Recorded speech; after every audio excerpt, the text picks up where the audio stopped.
I mean, come on, the time zones. Starting it myself. Isn't the time zones the thing that we should be using to... Okay, doesn't matter. And we're live. Ladies and gentlemen, welcome to the World of Grey podcast. In a society fixated on black and white arguments, me and Mike Chisholm are here to explore the world of Grey. And my name is Kelowna's Cougar Meat Kid, Colin Cutler. I am the unnamed Mike Chisholm, and I'm really excited that YouTube is here. Don't worry, it's not like we were talking to anybody else before that. Yeah, don't tell them. I'm not going to tell them about the bone-eye content. So today's topic, Mike Chisholm, it was your idea. Why don't you tell the folks what we're talking about today? I want to talk about how big businesses get really, really, really big, and then the M word starts showing up, the monopoly. And I want to talk about the board game. Well, no, we talked about the board game on other content that the Facebook users might have been able to see. But no, I really want to talk about the idea that if there's a way that we can tap into the people or peoples that want to take a brand or a business or whatever to the moon, they want to take it and build it so big. Is there a way that we can harness that energy? And I've been thinking about monopolies and how some businesses get too big for a particular marketplace and how there are regulation with that. And I feel that that there could be a way to have the best of both worlds, to have, groups of people who find a technology or they find something and they want to take it to the moon. And instead of not innovating anymore and trying to snuff out their competition, that there's some sort of a phase shift. Like when a company gets as big as Apple does, then it shifts into a new phase. And that phase is doing something to make the world a much, much, much better place. Like they make it to this certain mark. And once they make this certain mark, now their job isn't just to crush competition; it's to do something bigger. So anyway, that's my that's where I was coming from when I said, "Hey man, should we talk about monopolies?" So Apple, yeah, in 2015, their profits were $53.4 billion profit. That's some cheddar. That's Dees. That's Dees cheddar. You got JP Morgan Chase and Co. 24 billion. It's all 2015. Lisa Marie's eating a burrito, and that makes me so damn happy. I'm so damn happy about that. Where'd you get that burrito? Was it? It doesn't matter if she's eating it and keeping it down. That warms my heart. Was it a Monopoly? She has not been doing well lately. I'm very, very happy about this burrito. Marie. Yeah, no, she's been a little sick, a little under the weather. But yes, we're talking about all these companies. Being Prager. What an appropriate time to be talking about big corporations and yeah. It's Christmas time, and it's kind of the holiday season where overconsumption is celebrated. And a lot of these companies are striving to get your attention and spending a lot of money lobbying to get your attention and on advertisement and marketing and trying to sell us on shit that we don't need. So I think your point is, when does a company get too big, right? We see this in media in North America, right? Sure. Media is a crazy example too. Media is a really big example, consolidating all these media outlets into just a few. How about retail? Retail. Amazon. Yeah, Amazon is a huge one. Jeff Bezos makes $250 million a day. And how does that affect the rest of the world? And what do we do? Do we put a cap on these companies? Is it just a byproduct of capitalism? Is it what's going on here? Well, here's where, I love the fact that a business can, and I mean, like, take out media and stuff for a second, because media is a little bit different, because I think media, it has a direct effect on people in a different way than some of these other companies might, like a Microsoft or an Amazon or something. So I'm gonna put a pin in that one, that particular one. And that's one that Lisa Marie, actually, we should have a podcast with Lisa Marie about that one. That's one. Kyle Sebastian just joined. Oh no! Lock up your women, everybody. This is what's gonna happen. Kyle Sebastian is here. Oh, he's gonna stir some pot. He's gonna stir the pot. He's gonna stir some pot. He's gonna stir some pot. Come on, Kyle Sebastian. That's great. Now, so here's my dilemma, because I love the idea that say Netflix, right? And I feel bad that they brought Blockbuster Video to their knees. However, I'm always comforted by the fact that they tried to go into business with Blockbuster, and Blockbuster told them to go pound sand. So, and then what happened? And then, yeah, and it's one of those things. And I like that about business. Don't get me wrong. I'm a capitalist when it comes to that. We are cute. Kyle just says we look cute, but not too cute. That's me and Kyle. See? You and me may be cute, but me and Kyle, too cute. Yeah, well, I got nothing on you too. I barely register as a man when compared to you two. No, but I think when a company does really well and starts blowing up, Mhm. I love that, because usually it's because they've innovative something. Right. And And here's the argument is, what do? Do you punish these corporations for being successful? But I always think about, hold on. There's this. Sorry, Okay, go go. I want to finish that point, and then Okay. so remember what you always think about.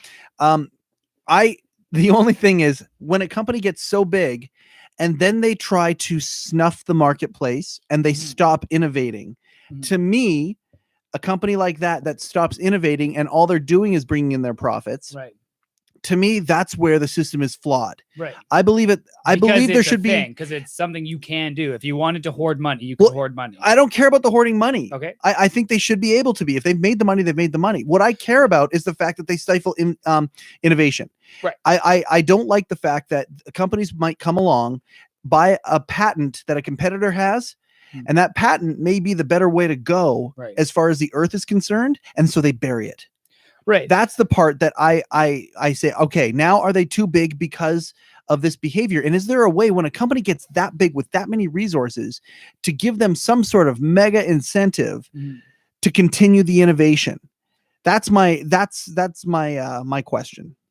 Yeah, but I guess it comes down to, what would that incentive be? I have no idea. We got to figure it out. And I see what you're saying. As long as these companies, as they're growing, are innovative, that's kind of the shining light of capitalism, right? Sure. Is the fact that you can expand and endlessly, right, and make endless profit to spark people to innovate, right? Because everybody should strive to that goal. That's what it's supposed to be. But yes. then what you're saying is, it's pretty much hypocritical, right? It's very hypocritical to say, well, this is the most positive mechanism of capitalism, is that it causes innovation, but then these companies are going around and snuffing out people's torches with the power that they have, and then they're stifling innovation. So, and this is a big issue I have with a lot of arguments when it comes to the flaws of capitalism, because there's nothing wrong with pointing out the flaws of capitalism. No. Just, I know it sounds, people don't want to say it because then you get, marked a communist or whatever. Yeah, I don't enjoy when people think that when you're criticizing something,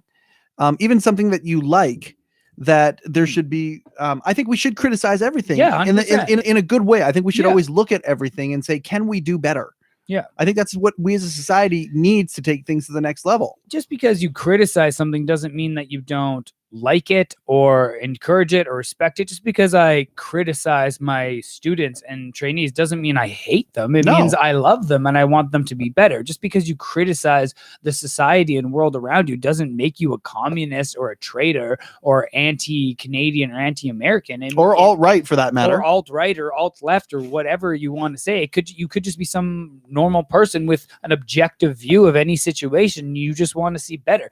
And if something doesn't fucking make sense, something doesn't fucking make sense, right? Yeah. But what I was going to say earlier is, when it comes to how much power should one company have, I always think about the overall money pool. And I understand that money expands and we create new money, but there's always going to be a limit to how much money is available, right? Yeah. And if people can skew the game to just contain as much of that pie as possible, it affects everybody, right? It does. It's like, let's say, what would be the biggest flaw flaw to socialism, right? To having the government control the money pool and make sure that it gets distributed evenly, right? Is that the government, historically speaking, takes advantage and hoards most of it for themselves to contain that power, right? Sure. So here comes capitalism as the savior, where everybody can get to that level. But what happens when the game starts getting skewed and that power starts consolidating more and more to the top? Let's say there's 20 people at the top that have the majority of money, compared to 20 people that would be in government that would have the, or maybe more or less, that would have the, like, at some point we're talking about the same fucking thing. Sure. Right? But it's just, what team are you on? Well, and how do you stifle, like, knock people down and tell them they're wrong, and no, shh. And but here's about it, right? Where's I believe that many times the thing about capitalism is it leads to innovation, in my opinion, based on nothing except for my business experience and how informed I am, which I would say is probably about 25%. Okay. So I'm no expert by any stretch of the imagination. I like capitalism better because, in my opinion, capitalism drives innovation a lot more than socialism. I think a Okay. Russia socialist government, or Yeah, the yeah, yeah. USSR for all those years, Totally. they weren't the ones that drove the technology of the Yeah. planet. It was capitalist USA over there. And I say that Totally. as a proud Canadian, you know, so yeah, and I'm not arguing that fact, No. and there's tons of evidence to support that, and a lot of people that have brought that theory to light, and I'm not ever going to knock that. What I'm saying is it almost doesn't matter what you call it, right? No. You just have to, the goals are always going to be the same. How do we get to a point to innovate while also taking care of the majority of people, right? So taking care of the majority of people sounds socialist and would be the bright side of socialism, but stifling innovation for whatever reason would be the problem, yes. correct? Yeah. And then in capitalism, we have sparked innovation, but then way too many people get left at the bottom, and you know, social program, you know what I'm trying to say, right? I do. And the overall health of the population suffers. So what we need to start thinking about is where are the flaws and all the negative externalities, and how do we accentuate the positives, right? Yes. So how do we take care of everybody while sparking innovation? But what we're really getting into today is, at what point do these monopolies become more of a detriment than good? Right? I think so. I think that there are ways that, like, if you had a really tight, well-focused regulation body, so again, a government, right? And this is one of the examples where I think a world government would be really, really interesting. If a world government, which had the access to all the world's resources, including spreading it around, was in power, and they had a really, really tight rein on capitalism. So capitalism is a thing. You can go and build whatever you want, whenever you want. You can make your dreams come true and have these lavish lifestyles of living and whatnot. But at the same time, part of that regulation included innovation in social program. Right. Part of that innovation included feeding and creating a better center of life for the entire world, for everybody. And if that were the case, to me, that is kind of the beautiful mix of both scenarios. Because at the end of the day, like you said, capitalism is super flawed, but so is socialism. So injecting, but they both have very good ideas. Is there a way that those two idealisms can No, I can't say idealisms can merge together? Ideologies. You can say that too. Yeah, I was fucked actually it up. idealisms is more what I wanted, but anyway, is there a way that you can take the good of both and then have them all work together? Or are we so polarized that the moment I say either one, the C word or the S word, that that's capitalism and socialism, sickos? Right. So Anyway, this I have a little stat here from PolitiFact, and there's a few other ones here, Sickos. and there is a range. right. But to end world hunger, and this isn't forever, obviously, this is for a time period like 2 years, 3 years, whatever it is, estimated $30 billion to end world hunger, right? That can't be right. Yeah, $30 billion. Jeff Bezos could do it out of the change of his purse. This is the thing, is we have individuals, multiple, and as in That can't be uno right. persano. No, I've heard different stats like this a million times, and I'm not saying it's forever, but Jeff Bezos could end world hunger today, Okay. and still be the richest man in the world. Okay, hold on a second. Here's where I would be curious about that. I would be curious if that would include distribution of the wealth and solving the quagmires. I've heard, this is again something I've heard. I don't know how well informed I am, but I've heard that roads in Africa are a big deal because warlords take over, and warlords can block, in certain parts of Africa, can block food coming through. Okay, so is that 30 billion that you're talking about just enough to produce enough food, or does that include like distribution and solving some of that, knocking off some of the issues that there are in people Do you have your getting that iPad with food? you? I don't. I didn't bring my iPad today. I was at the Costco's. Okay. So Andre's on. I actually I don't- love I don't know Andre. the answer Andre, to we that. gotta hang. But here we go. Andre saying capitalistic communism like Yugoslavia worked and people flourished. And here's the Yeah, thing: is there, great there's example. examples where countries have taken the ideas of socialism, the ideals of capitalism, and melded them together, and Yes. they get weird names, and people argue them, and people label them and then say false information about them. Well, and then certain Like, businesses propagandize well, and there's them and propaganda, of course, in the blast States. them out of the The way. States doesn't really want that as a model, so they're obviously going to say horrible things about the tax hikes or whatever. But there's places historically where things like this have worked, like the Scandinavian countries. So yeah, we can talk about the semantics of it all. We can start. Just don't be anti-semantic. What does that mean? Well, I know what it means, but what do you mean? No, how are we getting anti-Semitic? It's just a That joke. is how it always goes, though. It was a joke. Yeah, it always. It was a play on anti-Semitic because we know not to be anti-Semitic, but No, that's what I thought you were saying. no, don't be anti-semantic. Oh, semantic. Oh, You said semantic. Yeah. No, I love semantics. Right, me too. I didn't get that. I went right to anti-Semitism when you did that. What was I saying? You're being systematic. I lost 2 people with that loss of train of thought. Being By the way, systematic. being live on Facebook and YouTube is like, even though I don't actually care deep down, it's kind of like it's like trying to pick your favorite kid. Yeah, or like, I'm going to tell you because I have a favorite kid, but I'm not going to tell you which one. No, it I is. mean, people coming on and then leaving. It's like, it breaks my heart a little bit. Does it? Why are you leaving? Come on back. Do we do this? Get for the into views? the conversation. Do we do this for the views? Well, we don't do it for the views. I do it because I want to talk to people. I want to see other people's opinions. I think you're an exhibitionist. I am an exhibitionist. Yeah. Have you seen my shows? Just with your words. No, I use my body too. I watched an old cougar meat match where I totally forgot I did this, where I brought a little bottle of baby oil out with me and a little towel. And I got some crew person's mom to come out and like rub oil on me. And I was like, fuck. It was one of like That's genius. It was early in the cougar meat days. So I was like really trying to push the envelope. Was it Mike Shreds' mom? Nah, I forget whose mom was. And then I turned to her with the towel and went, clean yourself up. And just Oh, I was like, I'm a fucking genius. Because I'm not really that cool. Like it's are a genius. That is really funny. but that character is a lot of fun. But what I'm trying to get at here, when we start, and we're talking about monopolies here, but monopolies kind of in capitalism, we're getting into the capitalism socialism argument, which we've toyed with the idea of this before. Yeah. But So maybe it's a capitalism podcast. Maybe that's what we're talking about. When you talk about, like, we're talking about labels, right? We're talking about tribalism. We talked about that on the last podcast, and we're talking about people picking teams. But I think we need to take a step back, enter the world of gray. Everyone, enter the world of gray with us and start thinking about what are the overall goals of the majority of people, because it's the minority of people that are controlling what we say and think. It is. Right. And it's, you can call what I'm saying a conspiracy theory or not. But if you look at a lot of mainstream media and then look at polls and just do that constantly on a lot of issues, like the border wall in the States is a good one. 69% of Americans do not agree that building a border wall is priority. Wait a second. Are you telling me that 39% or 31% do?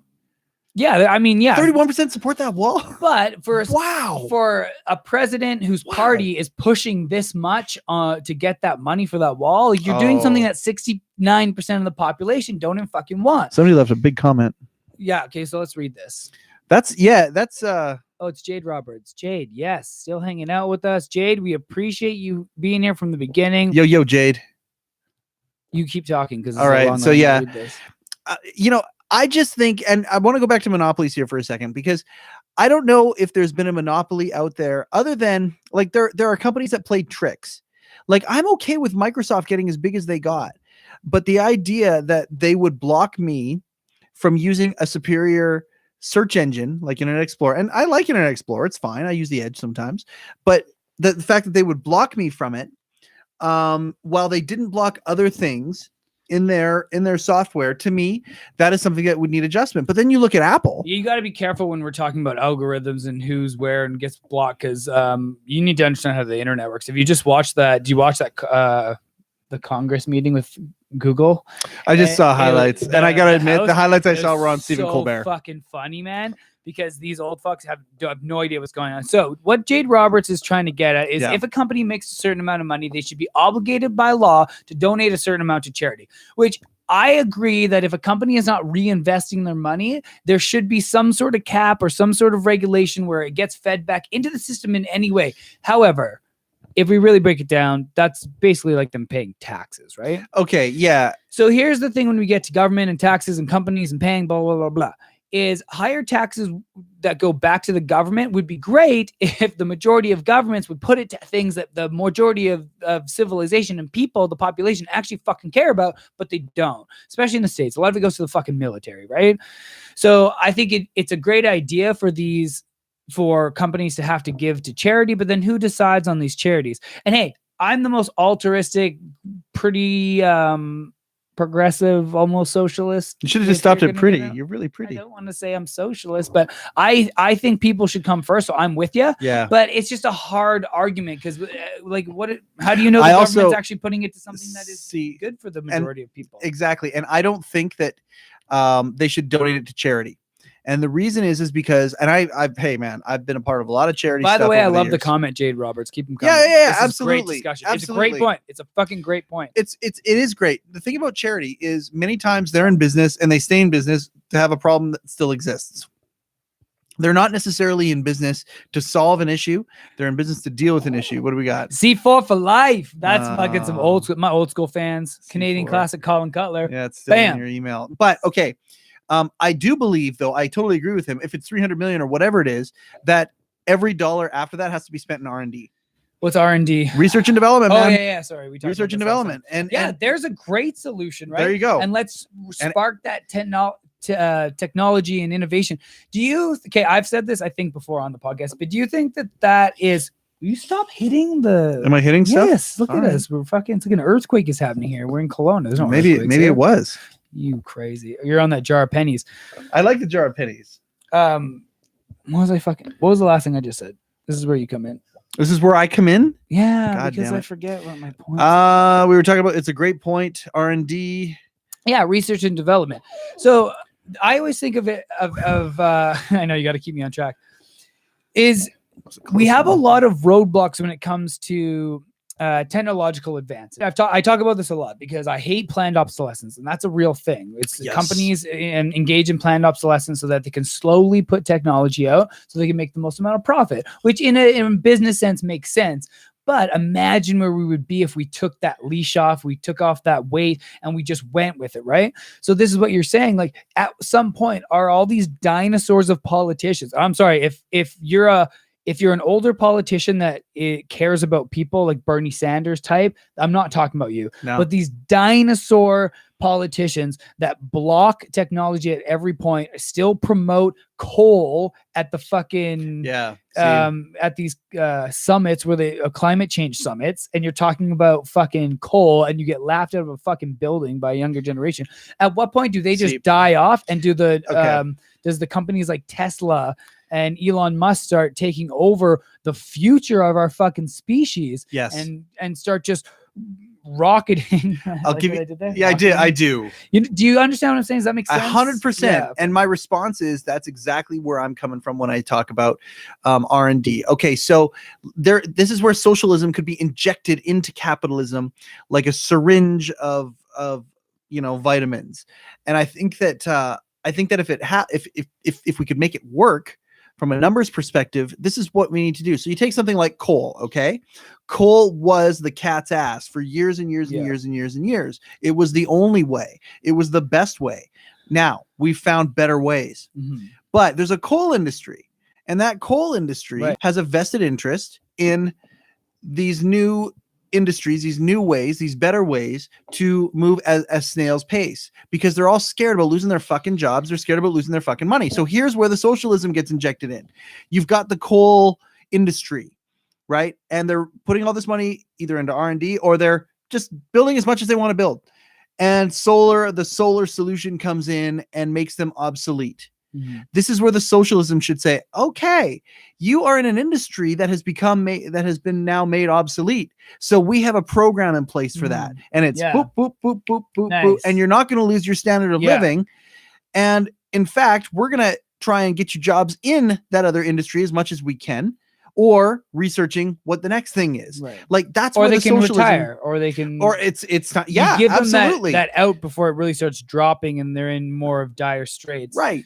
And the incentive is to find that new technology, to put and create obsolete technologies, not because you want to sell more of that technology, but because you want to replace it with something that's better for the planet. Yeah, and I think a lot of this comes down to changing the culture of how we think about like markets. 100%. You know what I mean? Like 100%. we need to all start thinking about what is the future, what is the next best step for public health, Yeah. for innovation, for the future, for our children, instead of what's the next thing that's going to make me $1. And I think money and monetary system can be a great like point system and a great way of regulating where we are and Yeah. status or whatever. But I think we need, as a society, to be better at breeding a culture of wanting to see better.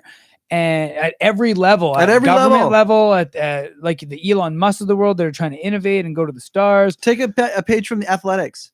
Like that's what they do in athletics. They want to be better every single year. The hockey players want to be better. The fighters want to be better. The pro wrestling wants to be better. Whatever it is, that's the attitude that should be taken to every industry out there at the top levels, that we want to be better. So if Jade Roberts is still listening, he says lower taxes to promote the cause instead of a cause.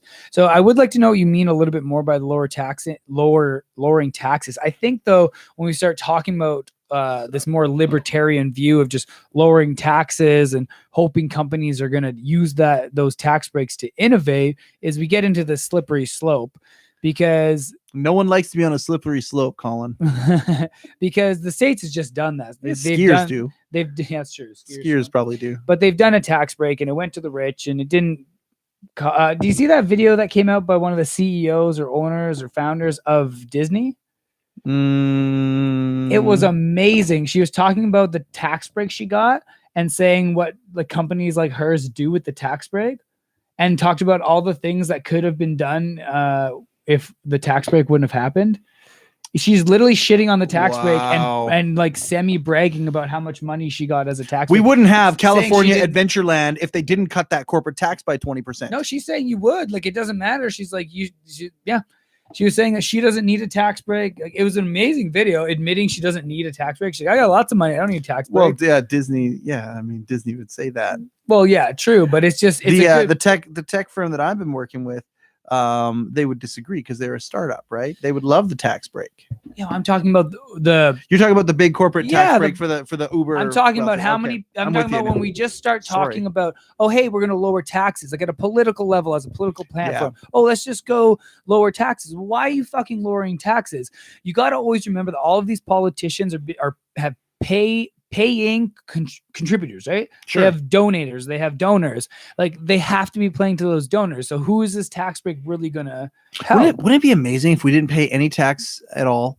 But what are you gonna fucking do about until we made a certain level of income? Oh, for sure, 100%. I bet you if you actually did like the math, your first 80 grand is free. Your first 80 grand is free. I bet you that makes sense though. I bet you if you actually did the math, I bet you the richest of the rich are not getting taxed near enough, and the lower ends are getting taxed way too high. So this is where we're talking about the world of gray. We got to meet in the middle. I'm not saying we don't necessarily have to eliminate all tax, but let's maybe take some of the tax burden off the people that need that tax burden taken off, so that they can contribute back into the money pool, back into money velocity. We always have to remember there needs to be money velocity. If money is not moving around, it doesn't matter how much fucking money you have. Yes. Things just start crumbling, right? So I think that's a big flaw, not a flaw, but something that these rich corporations, people that really don't want to give up that money, where that bottom line is everything, and whoever has the most money has the most power and is the coolest.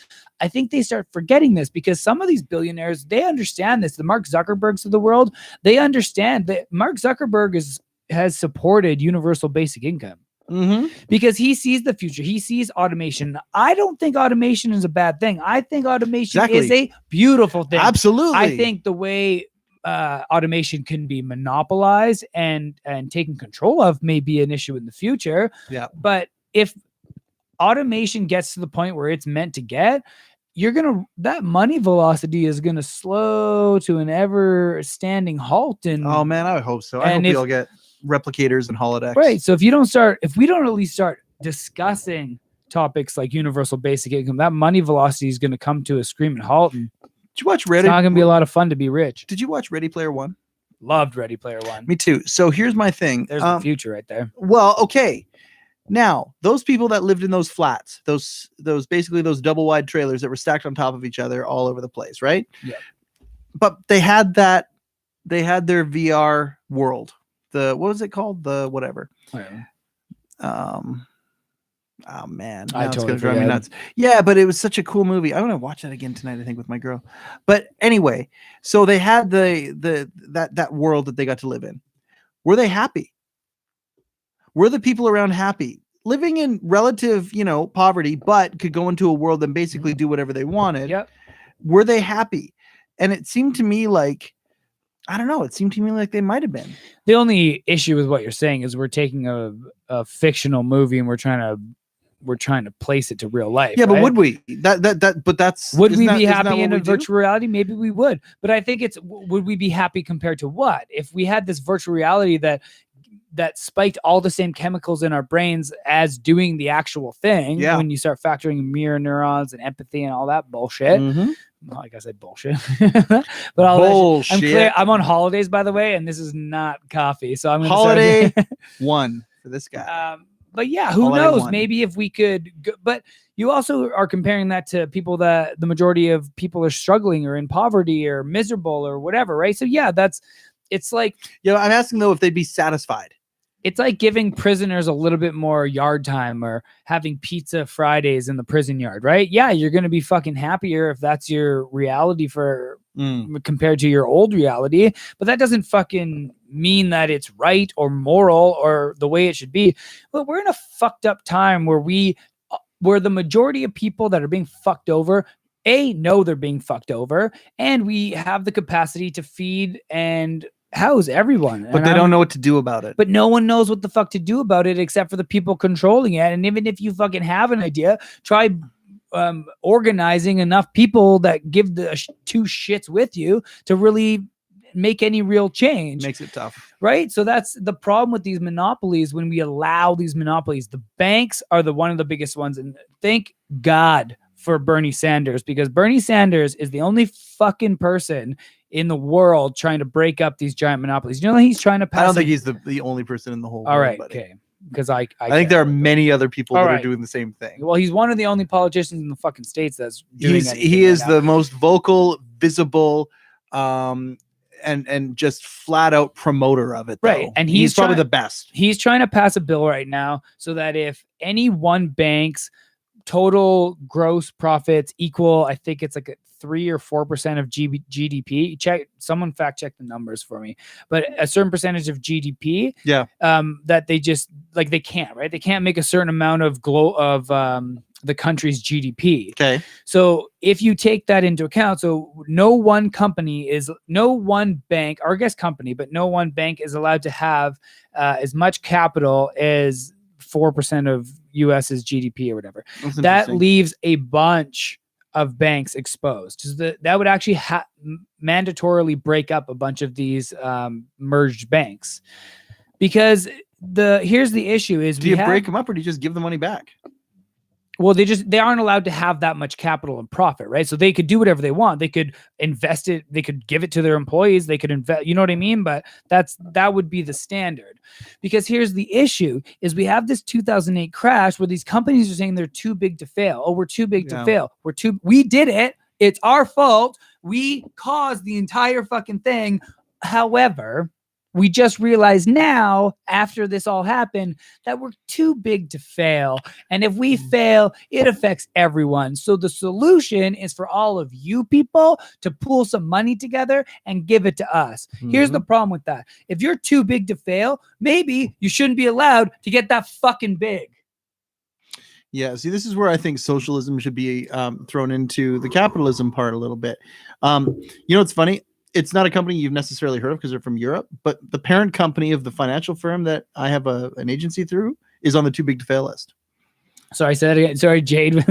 We have someone saying he's partaking in some new legal substances that we have in Canada, and he's trying to type and then listen to me fucking ramble at the speed of light and keep up with the conversation. But Jade, we love you. Thank you for the comments. He had some really good points about love. I'm sure he just left, but he had some really good points about after a company makes a certain amount of income, maybe they should give to charity. And it's a better solution than what's fucking happening right now. But we talked about a little bit of the gray areas there. Sorry, continue. So the company that I have my financial firm through, my financial brokerage, I'm self-employed, but I have a brokerage myself. But the parent company is a company out of Europe that's on the too big to fail list. And it's not where I think that they shouldn't be allowed to get that big. I'm saying that's where the mechanism needs to be. The social mechanism needs to be in case they do fail. Because in my opinion, if capitalism is at its best, things are allowed to get too big and they're allowed to fail. Yeah. But there are safeguards for it, like insurance. I'm okay with insurance. Okay, explain to me the safeguards then. I mean, like insurance. Okay. So, a company gets so big and then the crisis happens and there's dominoes that fall, boom, boom, boom, boom, boom, boom, boom, boom. And all these companies go down because of those dominoes. Okay. There should be a social mechanism in place for all those displaced people. And there should be a limit to, so if, you had executives there. Hold on. Let me, okay. Just to be clear, all right. When you say these people that are left after this happens, like, do you mean we're not going to bail them out? They fail, but we're going to do something to help them start again? No. Okay. No. The people they affect. So you've got, say, Lehman Brothers goes down and 5 other regional banks in the US go down. And because they all go down, you've got 7 million homeowners that are now displaced or about to be displaced. Like, the chain reaction goes. Okay. As far as the chain reaction goes to the people that are affected, there should be a mechanism in place, a social mechanism in place to make sure these people are not going to go hungry, to make sure these people are not going to, continue to descend further. Okay. And there should be a limit. So it should be like an $80,000 or $90,000 a year kind of a cap. So if you were making 1.3 million, sorry, you're now down to 80,000, but guess what? You're not going to lose everything. But at the same time, the companies that did fail, we're still going to bail them out. No, we don't bail them out. Okay. We bail the people out that they've affected. I mean, even if we want to go the bailout route, like, it would be a whole different conversation if these companies in the United States in 2008 that got bailed out, actually, like, if that bailout money, at least some of it went to the homeowners that were fucked over, or if these companies actually used the money to bring the company back up to where it was. Not saying that means buying your own fucking stocks, because that's 100% what has happened with a bunch of these companies. Do you know if GM was one of them? I don't know if GM was one of them, but I know, like, Goldman Sachs was one of. Maybe don't quote me on that. But there was a bunch of the insurance ones and the bank ones. I said it, and I was like, that might not be right. Allegedly, allegedly, we think that maybe. But when we say these bailouts are necessary, or sorry, when we buy in to that these bailouts are necessary, and then these same companies then give themselves and their CEOs $100 million bonuses with that bailout money, we all need to start talking about it and questioning it, because maybe things can be too big to fail. But another thing, where'd all that fucking money go? Where's the investigation? Why don't we look into why this bubble that popped, how much of this was inflated, how much of it was speculative, and where are the safeguards and regulations? We just took CDOs and we changed the fucking name, and then we're letting people gamble in the same fucking way in the States. And this is where I think that's where that social mechanism comes in. It takes care of all the people, you know what, including the ones who caused it, right? And then at that point there, the entire story becomes an investigation led by whoever. There's a mechanism there now. There's an investigation, and it all becomes public. It's all public record. All of it is public record. And if they want to take pieces of that company, maybe patents they had or technologies that they've built, whatever, that still have use and are still there, they can distribute them to the competitors, to other people in those fields or whatever. So we're still advancing. And then at the end of the day, we have a mechanism to take care of the people that got hurt by capitalism doing what it does, which is building things up just so it can knock it down again and build bigger things. I mean, if we're really going to get into it, me personally, I feel like if we change the culture of humans, we could get that innovation without needing the competitive advantage that capitalism I disagree. Provides. I disagree. I think it should be athletics. I think in athletics, it's always a desire to be better and be the best, and that's that human spirit. That's part of human I like spirit. what you just said. I'm not saying we shouldn't all strive to be the best. I'm not saying we shouldn't all try to come up with the next best thing and Okay. the biggest thing. Okay. I'm just saying, does it have to be whoever comes up with the next best thing gets to have the majority of all goods everywhere? No, but they should be able to get what they want. Okay, but again, what does that mean? Like, what do we really want? I want to What- hire MC Hammer for my birthday party. Right. But what I'm saying is I should be allowed to is make if enough we money so I can get if to that place over where I can do that. time we breed a culture where what we want as a society, like if we breed a culture properly, if we put enough external forces, and I don't want to say mechanisms because that's not the right word, but our wants change. You know what I'm saying? Yeah. If the message gets out to the majority of people, and I like whether through media or whatever, if a different message gets the majority of people, if we're raised differently or if the culture is differently, Mhm. and our wants are because in my opinion, our wants are bred into us. I don't believe in humans just have infinite wants, and the reason why we consume so much is just because we come up with it out of the top of our head, like I want this toy and this little thing and that thing. Those ideas are put into our head at Hold some on. point. I don't know about that, man. I don't know about that because when I was a kid and I saw Star Wars for the first time, I wanted to see more Star Wars because I just loved it so much and I just wanted more. And if new movies came out, I wanted to see them immediately. Like I'm already thinking about episode 9. Because you like what you saw. I loved what I saw. And I don't think that George Lucas planted that in my head to well, do that. I think, but the movie did. Right. The music, but you the talk action, about wants, the plot. like, sure. Yeah, but watching that movie made you want to get a Star Wars shirt. Yep. It made you want to buy this. Yep. Those are the things that made you do that and made you do that. A tattoo on my body. Absolutely. Right. So if we breed a culture where what we want is to be that, like if fame, instead of fame being, oh, I was in a movie and people saw me, so I make millions of dollars, and then people love me because I have millions of dollars, and then there's footage of my giant house and my supermodel girlfriend, and that's why people want to be me. Probably a sex tape too. Yeah, sex tape. Like that's why people want to be, because that's on my Facebook, on my Instagram, on TV, cribs, all that shit is being just forced into my brain that, oh, I want to be them because I see it all the time. Imagine if we lived in a world where being famous meant you were the Elon Musk of the world, and that's what mattered. The amount you contribute back to society, the amount you innovate, that makes you famous. People love you. People look up to you because you created the technology that made localized farms in people's houses. You made this automated system where this garden just produced food and you didn't really have to do anything other than maybe check on the maintenance. You know what I mean? Do you get what I'm saying? So that person gets 9 wives or no, that 9 person is just, everyone just loves them, and they make, maybe let's say we're still making, it's a money system and they make a certain amount of money so they can live forever and be happy, but then we cap it and the rest goes back into the system. But the big reward for that guy is everybody fucking loves him because he helped raise the standard of living for everyone, and that's everyone's fucking mentality. This is Seth MacFarlane's Orville talks about this. Is because they make that, and that's one thing that that's where art, like shows, get behind your psyche, right? And you start thinking like, that's a fucking great metaphor. Imagine if we didn't have to worry about food or worry about housing or worry about being healthy. Imagine if we changed our morals and how we feel about things and our goals in society to just do more for everyone. You know, and I know this is sounding hippy dippy and utopianist, but right now everyone strives to have wealth and power and status and just things. That's it. It doesn't matter what those things are. The context of what you're doing, it doesn't really matter, right? It just matters that you have this number and that you're rich. Like the majority of people could know nothing about a person, but they have $40 billion. Oh, that guy's really successful. Yeah, my wife and I were talking about this today. Actually, you know what? I saw a guy who, it's just a very, very, very powerful, very, very sad story. And I don't think he would mind me throwing, I'm not going to throw his name out there but he's a local, very successful businessman.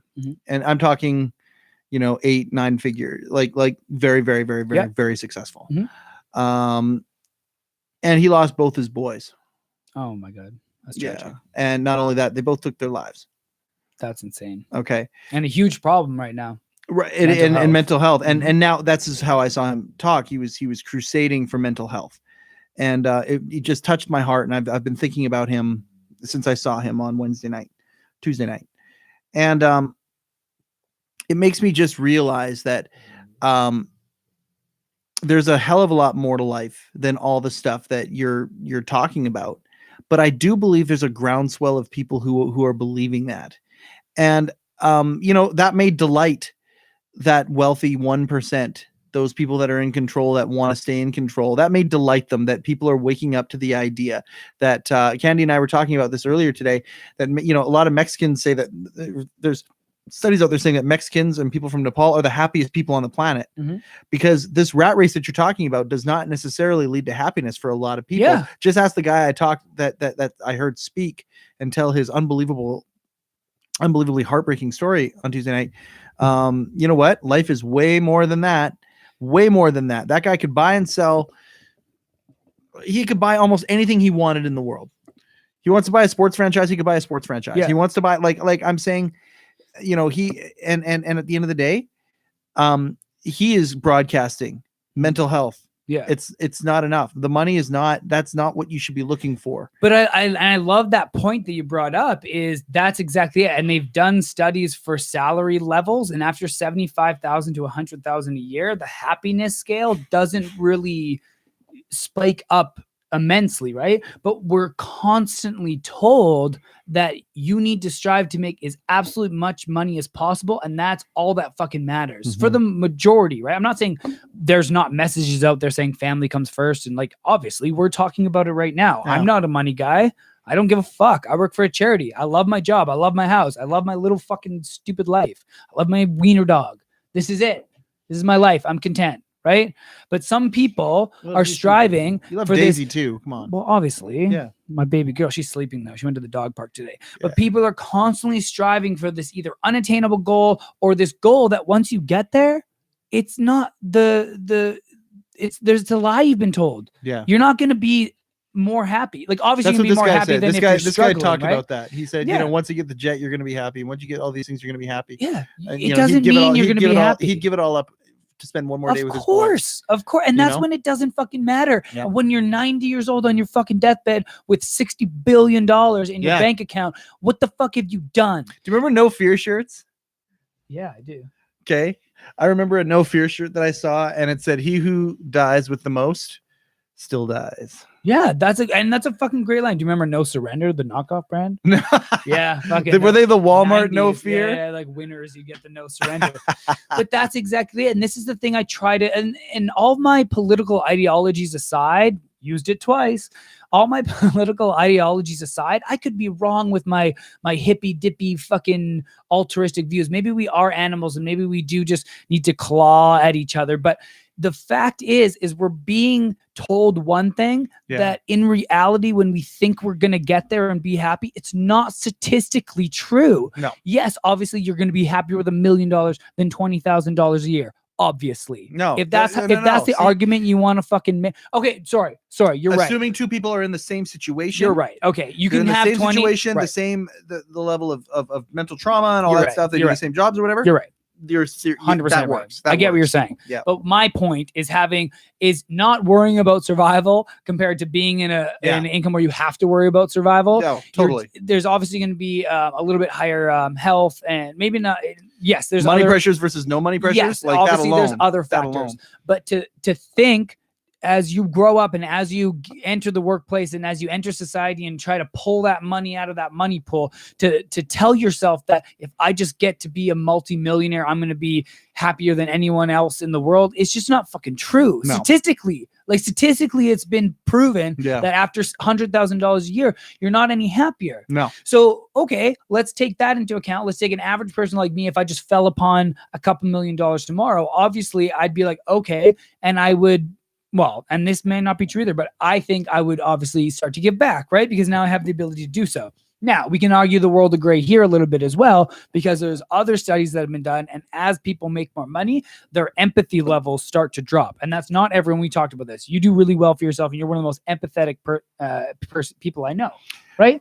Like it doesn't, no, you are. You care about people and you're very successful, and that's great. And this is why I love you. And this is why you're on this podcast, because again, I don't think just because people have money, they're bad people. Yeah. Right. No, That's it's all not what my, you do with it. That's not my point. But yeah, it's all what you do about it. And are you giving meaning? And to be stuck into this bubble where the only thing that matters is the number in your fucking bank account at the end of the day is not how we should be living our lives, because we have our heads down in the fucking sand as we dig through the shit trying to do that. Yes. And what are we contributing? So you're going to look up at the end of the day, once the dust settles and the clouds have parted and you can finally retire at 65 with your $10 million, and look around and go, what the fuck did I even experience? Yeah. And then you have a fucking heart attack from all the stress and KFC that you were eating just to get through the fucking work day. And what was the fucking point? Yeah. So, and this is the thing, as I start to question my own morality and what's like real in the world, and I watch computer simulation, you got to start asking, what the fuck is the point to all this? Right. Are you living your truth? Are you experiencing the world and interacting with the world in a way that at the end of the day, when you're 70, 80, you can be content and take that breath, and when you take your last breath, you can just relax into the ether of the afterworld and just be content. Yeah. And if you want to start talking, I'm not religious, but if you want to start talking about heaven and hell, there's the difference in heaven and hell. It's all fucking in here. And are you going to be stuck in your own head at the end of the day, regretting everything you did because you're a fucking shitty person?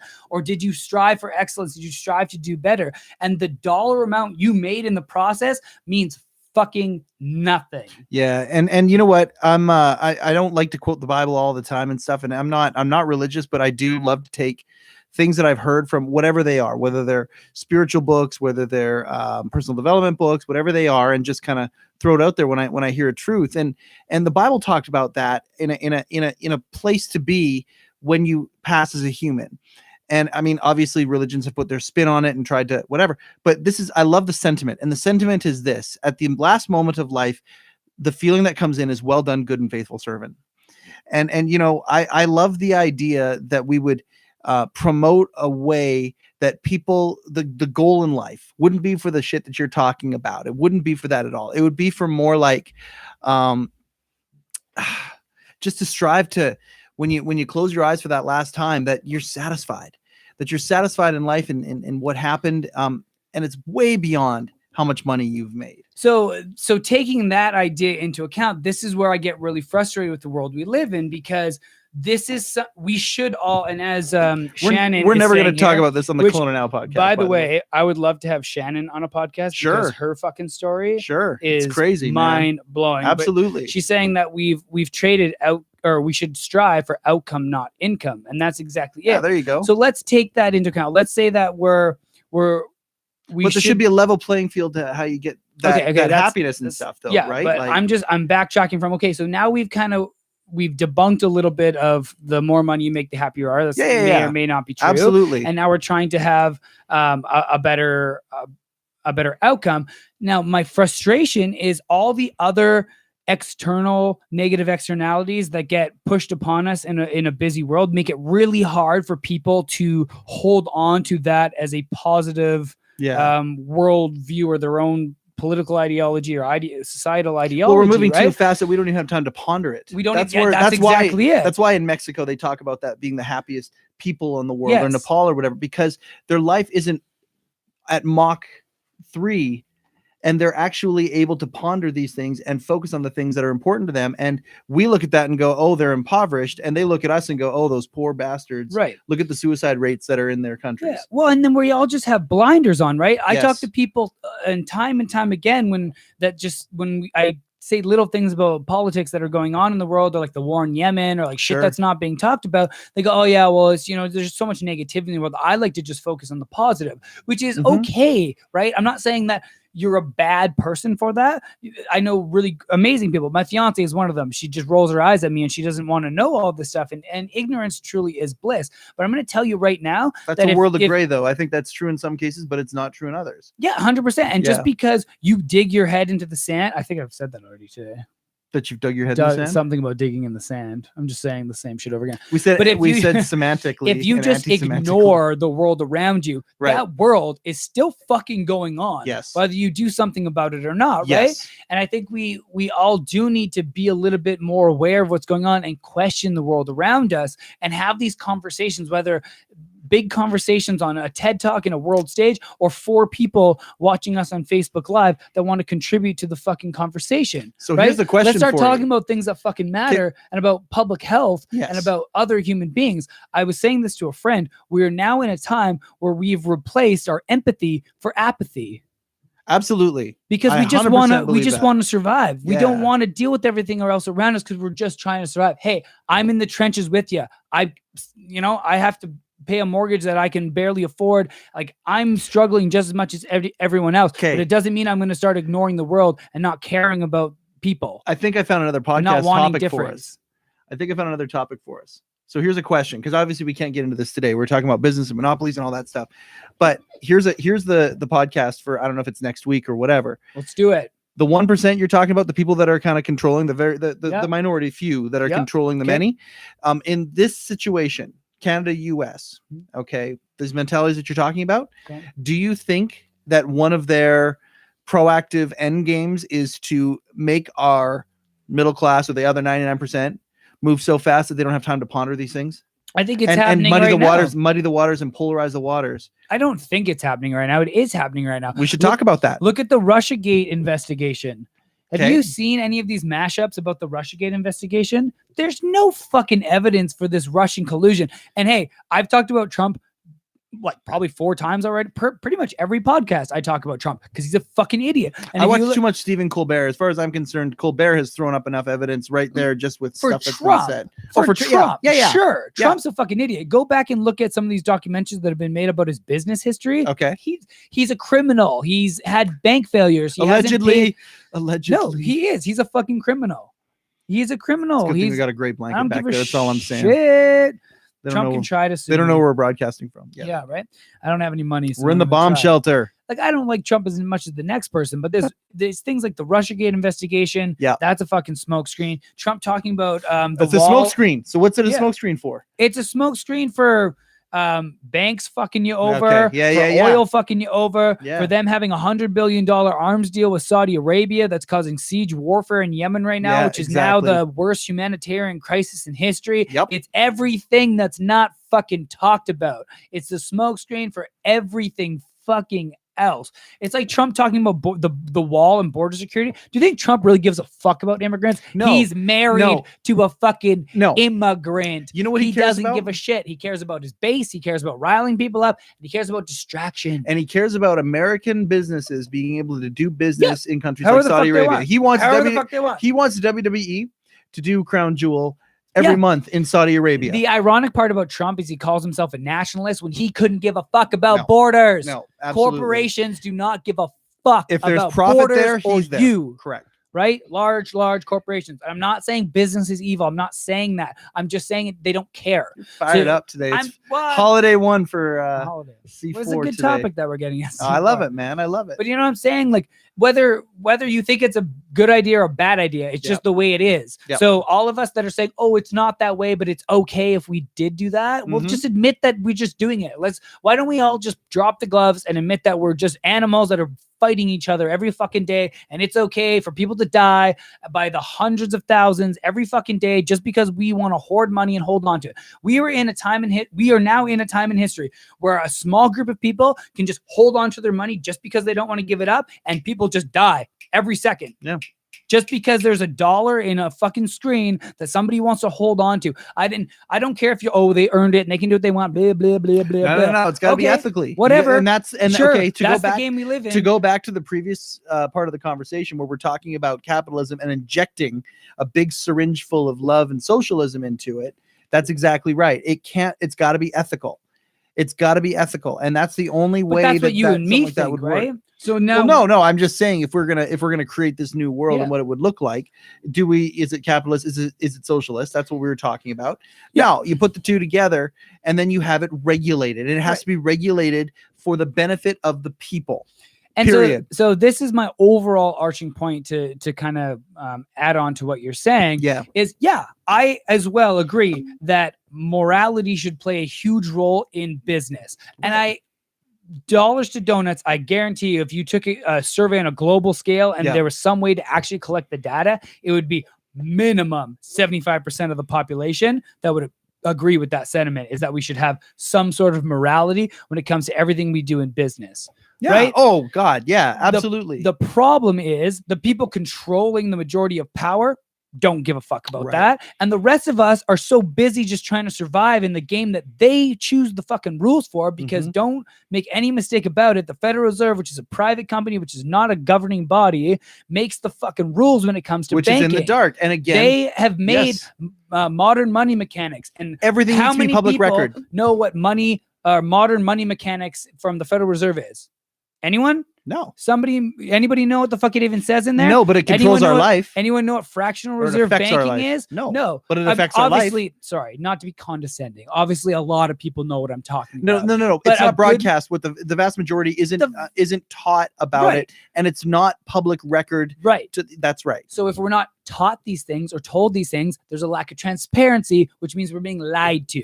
And when there's that no transparency, we're being abolished. lied to, right? Yeah. So it's not a conspiracy. It's the world we fucking live in, right? Yeah. So let's start thinking about how does the majority of people that want morality in business and public health and compassion and empathy, what do we fucking do? No. We need to, at least at the bare minimum, be okay to talk about it. Sure.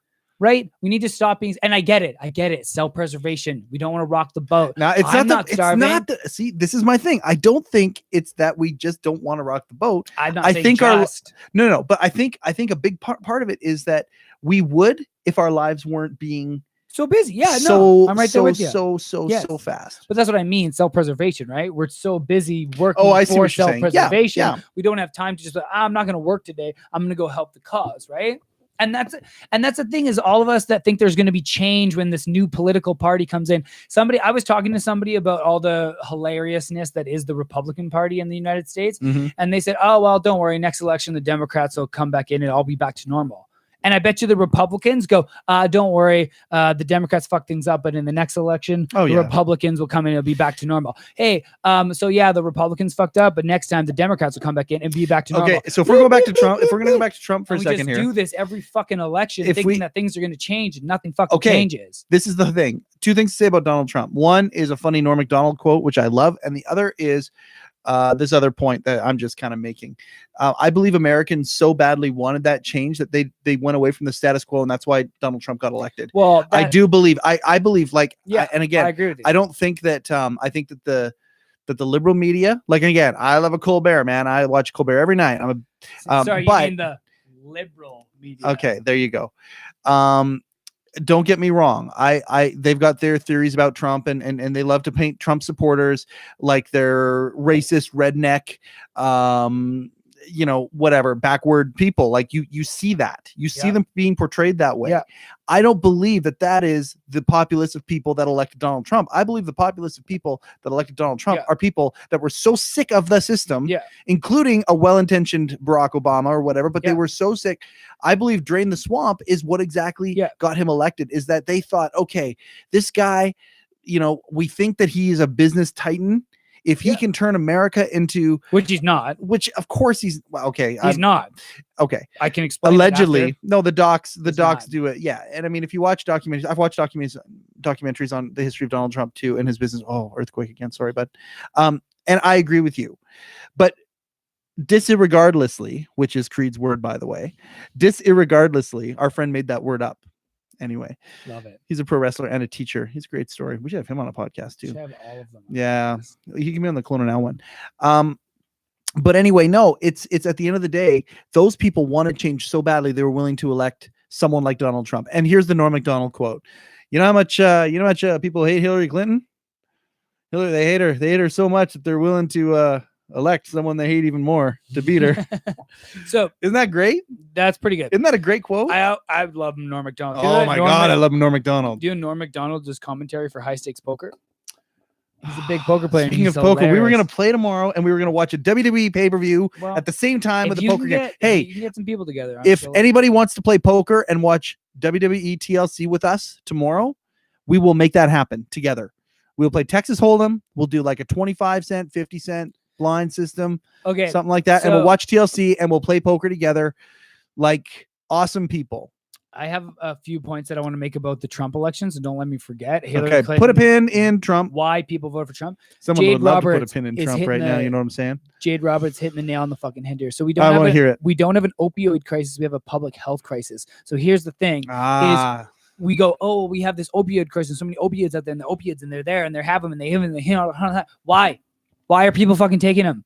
Why, if I'm given this fucking pill, does my brain go, yep, rather be fucking high than in reality? this is an example of monopolies and government intervention in things. Well, yeah, and Government it's pushed on should us. regulate magic mushrooms so people don't take opioids. Well, that's exactly People it. should regulate the stuff that people really want to take, so pharmaceuticals don't play by the rules. Yeah. And then and literally kill people. Yeah. Because these opioids Huge. were invented by the pharmaceutical industry. Yeah, and Fentanyl, Oxycontin. What are they? Yeah. They're painkillers. devices to death. They're painkillers. And they're heroin. Yeah. On steroids. Yeah.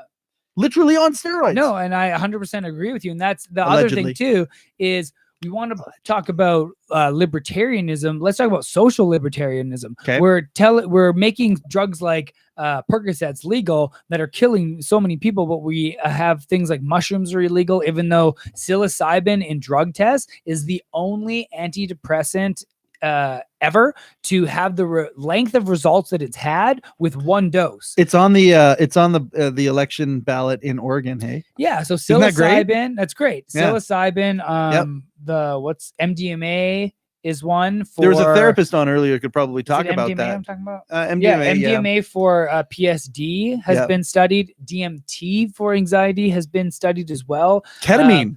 I don't know about ketamine. I do. Okay. Ketamine has been.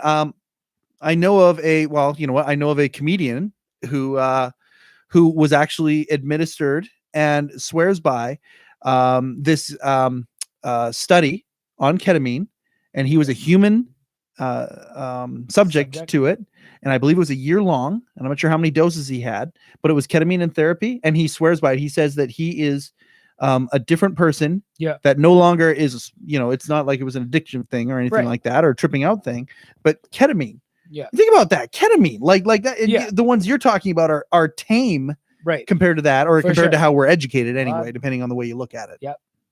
Well, and that's a great point. And to Jade Roberts' point is we don't have an opioid crisis. We have a public health crisis. Public health He's right. crisis, right? So He's we need exactly to right. restructure society to get to a point where we don't have our cortisol levels to a point of depression and misery, and we need a system where it's a drip, man. Yeah, it just drips like we an need IV. a system where somebody doesn't go to a job they hate, where they're abused at that job by being berated and belittled, and then they go home and project that anxiety and dominance onto their kids and spouses, male or female, whichever way you want to go that way.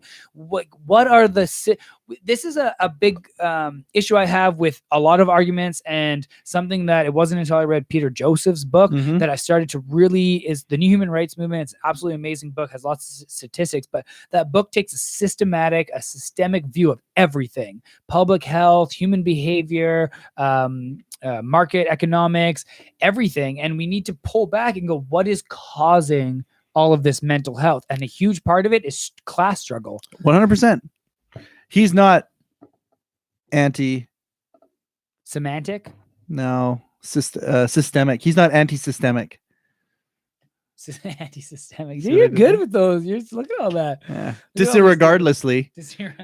Nelson Creed, nice job. I love that he made up a word. I love that he made up a word in the English language, disregardlessly, and it makes sense too. Do you know that I made up a word in English and it made sense? So my English teacher, she called me out in the middle of class, but then she didn't dock me any marks because I was trying to say mandatory, something was compulsory, but also kind of like it had to happen. So mandatory. So I put them together by accident and put compulsory.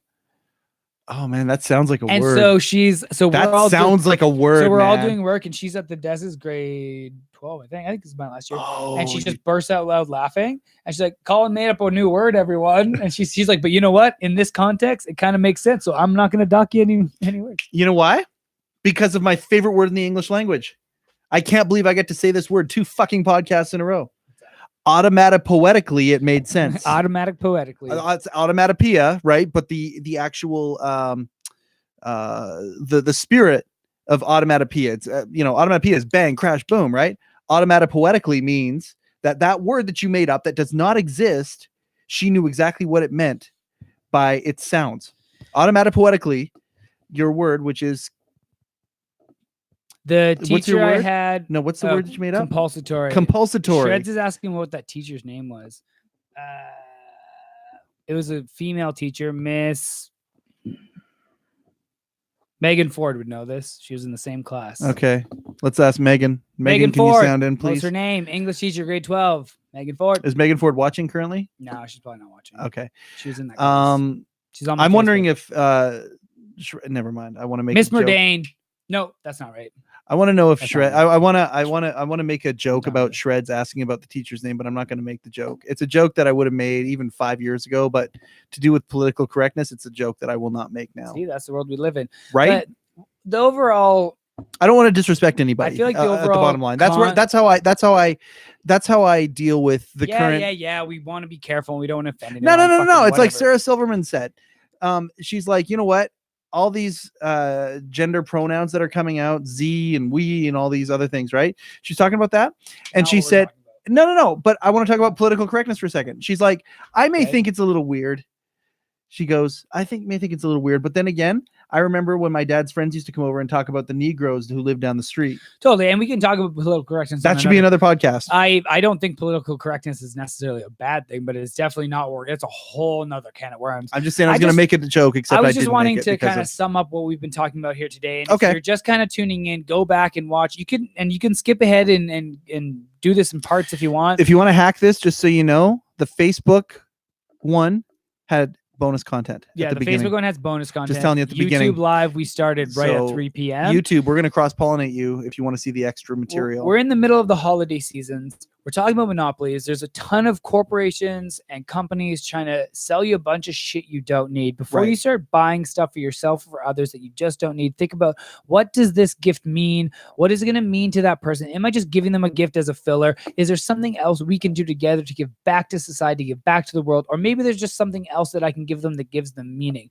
My point here is we shouldn't all just strive to do things because of a monetary dollar amount, because of this point system that we have. Let's start opening up our minds a little bit. Let's start questioning the things around us. And every time we go to do something or want something or feel it's compulsory for us to do so, stop. Think why do I feel this way? Why do I want this? What is the outcome of this going to be? Is it going to be something that I'm just going to look at, throw away, or play with for 2 minutes and throw away? Obviously, if you have kids and you want to buy them toys to distract them, that's different. But also think hold on. Let's take that for a second and deconstruct it for a second here, okay? Because it's a very simple concept, dude. Don't do things out of obligation. Do them with intention. Yeah. There you go. Just do it with intention. I bought my granddaughter, my wife and I bought our granddaughter the coolest thing for Christmas. It's the most awesome thing, and I'm not going to say what it is because I don't even want the kids to hear what it is, and who knows, maybe someone will tell them about this podcast. But at the end of the day, we did it because of the intention behind it, not because of the obligation. And am I going to give somebody a Christmas present because I believe I'm obliged to do it?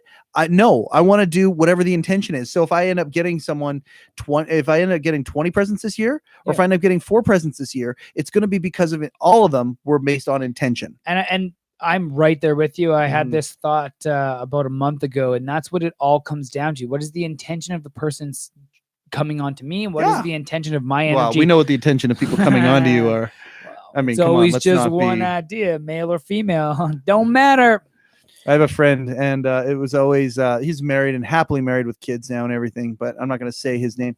I will say it to him though. Fred. It's not Fred. Yeah, it's Fred. So Fred and I were talking one day, and it's like he's like, people ask me the wrong question. I'm like, what do you mean? He goes, yeah, people ask me how many girls I slept with. It's how many. You should be asking me how many people I've slept with. That cougar meat kid, he caters to any and all sexual orientations. He's got a wiener in his lap. The cougar meat kid. Right now, he's got a wiener in his lap right now. The character of cougar meat. Hey, show us the wiener. Where's the wiener? Show you my wiener right there. It is.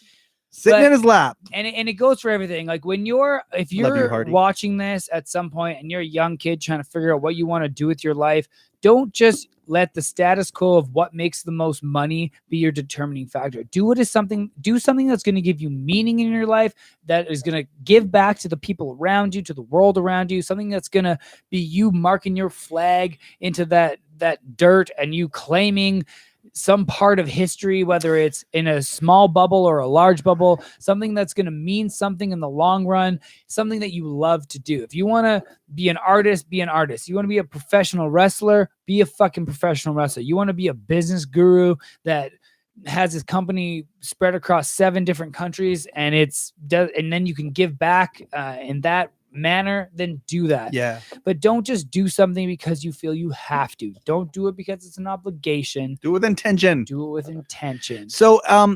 here's 2 things here. I think you had Mr. Fisher, right? I did. Yeah. Okay. I used to see Fisher all the time at the Y. Absolutely. Okay. So here's the cool thing right now. For any of our dozens of listeners, no, you know what? I think we have about 100 and some odd views every time we put one of these things up. It's in the hundreds anyway. So but I know a few of them have been. So here's the thing. If you know Mike Fisher, the teacher from Rutland. Or be a porn star. If you want to be a porn star, be a fucking porn star. And Thanks, Mike Shreds knows how to do that. If that's what you want to do, be a fucking... I'm also super jealous of you from time to time. Yeah, I think the primal person of... You know what? I am so fucking happy in my marriage, with my family, with all my with all the awesome blessings that my life has. However, I believe that every man, when they know about what Mike Shreds is doing, there's a reptilian part of their brain that's like, geez, look what that guy gets to do. That guy doesn't pay to do this. He's not part of a club that pays to do this. Yeah. No, he gets paid to do this. Yeah, there was an invasion where there's like 6 of us just standing around asking him like what it's like to be on a porn set. But this is what we're talking about. Show? Yeah. All right. Well, in the back. I've got a great Mike Shred story when it comes to that. So we were talking one day, and I said, hey, he has come up for one of Marty's shows, and tore the house down, of course. And I said to him, I said, so is Sam here? Oh God, I hope I don't get you in trouble for this, Mike. Hey Sam, just so you know, Mike worships the ground you walk on. I think you know that. But anyway, I said to him, I said, so are you up here? Where's Sam? Is she up for the weekend with you? He was like, nah, man, boys weekend away. It's going to be great. And I just thought for a second, well, okay. Cause most guys would normally think, okay, well, hold on. You're with this amazing, erotic star as your fiance, and she has encouraged you to go and get into the industry and get paid to do this. Mm. And you need a weekend away. Yeah, but we all need a weekend away from our normal lives. Absolutely. Right? That's the whole point. And like, yes, it's just nice to get away from my life, right? It's not that I want to get away from Jen specifically. No. I know wealthy people who will go to third world countries to get away from their wealth. Totally. You know, like they'll go on a walkabout in Vietnam with a backpack. And that's what so it's the same kind of thing as where I'm coming from. About is just but it's just more provocative when it's Mike Shreds talking about and that subject, right? Exactly. Just because you're rich doesn't mean that you don't want to do things, like you don't want to go camping or something, right? Yeah. Like what's in your bank account does not determine how you live your life. Fisher, yeah. And I just want to reiterate, we are now in a world where we have replaced our empathy for apathy. Yeah. And we need to all lighten our hearts a little bit, start to look at the world around us, maybe smile at someone you didn't normally talk to, because ladies and gentlemen, this is the change that we need to see in the world. In a world fixated on black and white arguments. Love you too, Shreds. In a world fixated on black and white arguments, oh God, we are here to explore the world of gray. I am Kelowna's Cougar Meat Kid, Colin Cutler. I'm the unnamed Mike Chisholm, and I resent you for closing up without letting me do my Mr. Fisher example. Okay, but that's okay. Mr. Fisher example. It's not an example. Mr. Fisher, this is what you would do. You take the German class or the English class with Mr. Fisher, and it was amazing, and it was fantastic. And he would always break into I graded like 15 years before you guys did, but he would always break into philosophy. Mm-hmm. And I can tell you that he would be very proud to hear you go on these rants that you've been going on, talking about this. You know, he would talk about the quote about sitting on the steps of the prom and don't go in and have a dance with your friends. You know, start thinking about what you're going to do with your life. And that's the kind of stuff that he always talked about. And so anybody out there who knows Fisher, let him know that 2 of his graduates are actually talking about this stuff now. And we get it, Mike. Thank you very much, buddy. We get it, Mr. Fisher. We appreciate you. I've And talked to Fisher about these exact I have things. too. But I mean, how cool is that in high school I was listening to MC Hammer and listening to Mr. Fisher talk about that and Faith No More, and now that I'm actually, closer to his age than I was then, from a life experience standpoint, this is the shit we're talking about, and I dig that. I groove on that. I always wanted to be a philosopher like him. It's me grooving on it. And you are too. You're a philosopher like he is. All right.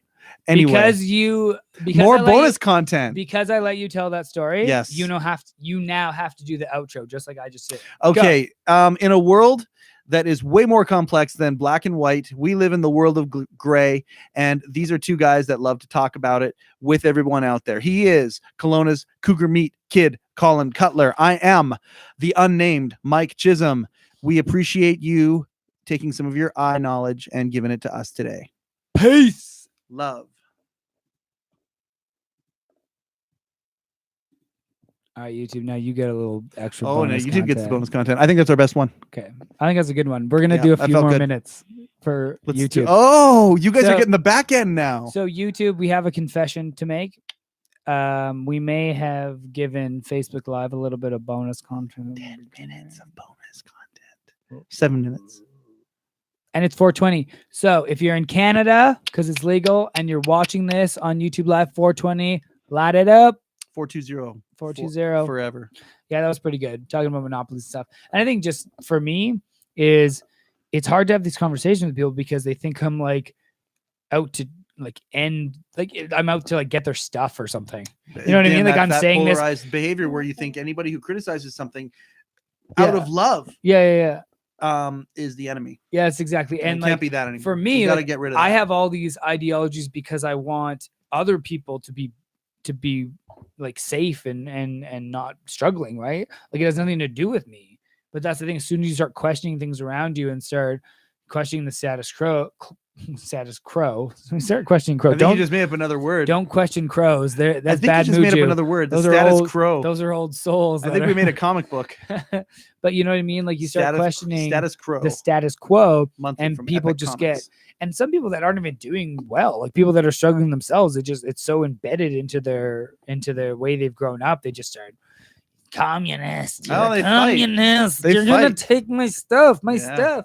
The kid and people listen to them. Why take advice from somebody who isn't in the exact place that you want to be? Yeah.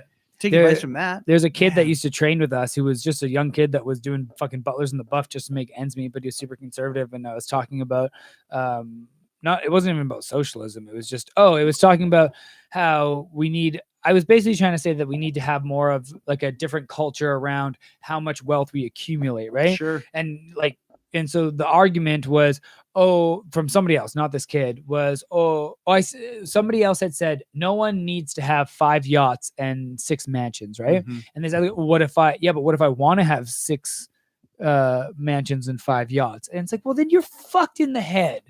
Then there's something fucking wrong. I don't think so. With you. I do. I don't, because I think some people think Let me finish this. People. Let me finish this. First of all, just because accumulating that much ridiculous amount of things doesn't mean that you're thinking big. It means you're thinking about stuff that you've been told that you need, and you have the means to do it, and you're doing it for social status. Can I poke holes in that right now? Can I just a shotgun poke holes in that completely? Yeah, please do. Okay. You know what Candy and I want? What do you want? When we dream about the things that we want, and if we build something that I've got a couple irons in the fire that could go really big. Okay. It could make this happen. Okay. Okay. We want an apartment in New York. Okay. We want an apartment in LA. I want LA Kings season tickets. Okay. I want to be able to travel extensively around the world in a really high-end way. Okay. Hold on. So just pause for 1 second. All right. Remember what you're going to say. That's accumulating a lot. Okay. But intention, right? You said apartment. Okay. Hold on. Sure. So hold on. Let me finish. Okay. The end result of what you're getting at is that you want to travel around and you want to do it in a nice way that's enjoyable. And own things around the world. I get that. Yes. Is that a little bit overconsumption? Maybe. We could argue the semantics there. Am I judging you a little bit? Absolutely not. But to have 5 mansions of these floors that you're never going to fucking use just because you can, that's the fucking problem, right?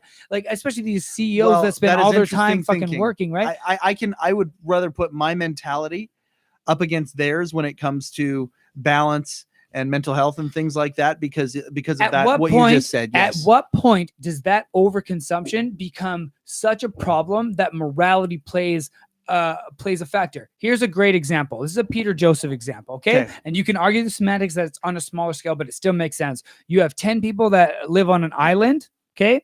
And then they all have, they all have a certain amount of the materials on that island, and they all start with an equal amount. But through certain mechanisms and trickery or whatever it is, one person ends up owning 90% of all the food and resources and everything fucking there, and they just don't want to contribute anything back, and they just are going to keep it all. They wouldn't stand for that. They wouldn't fucking stand for that because it's completely asinine. If he has more stuff that he's ever going to use ever, and there's 9 people that are starving, like at some point you have to start looking at what was the fucking point, right? Yes.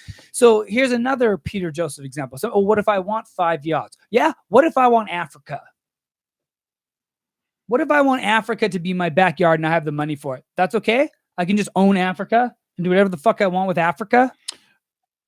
Like, where do we draw the fucking line? Yeah. So, like, you can have all the shit you want in the world, but you can't just, like, look around. Is there people dying unnecessarily every fucking day? Well, yeah, like, where's absolutely. the fucking line? Yep. Yeah. And like, it does need to be that. It needs to have balance to it. There's right? No question. So there's 7 continents in the world. 7 of the richest people just get to own all the continents. That's okay. They just own the continents. Yeah. And we pay rent to be in the continent. Yeah. I mean, I don't know how you argue with that. Yeah.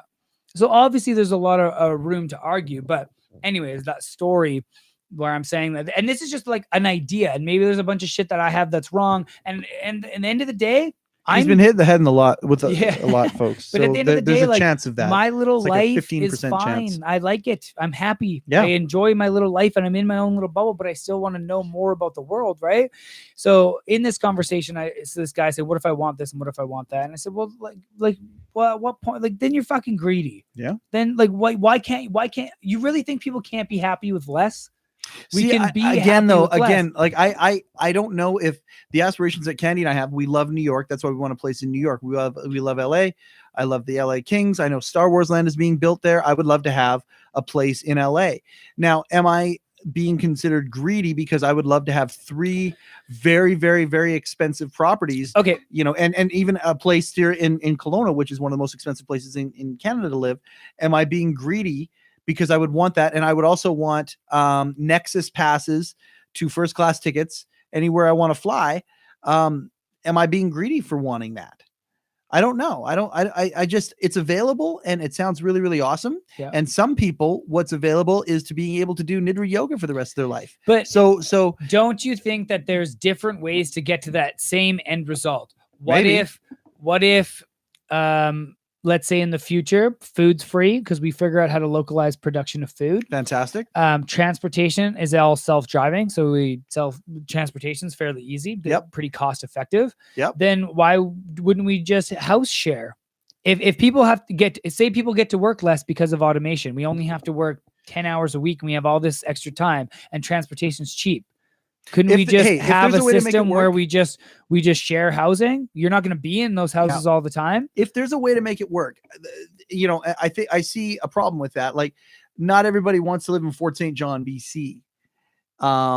Wouldn't that, and you know, maybe there's a way that you can get to the Bahamas. You're talking about population condensing? Yeah, well, no. I'm talking about the challenges that population brings. Like, not, you know, would the waiting list for the Bahamas be so big that you never get to go there and you don't get to have that freedom? Like, part of wanting to have a place in New York is flat out that it's our place where I go in and there's my art and there's my computer that I haven't touched for 2 months since the last time I was there, and there's my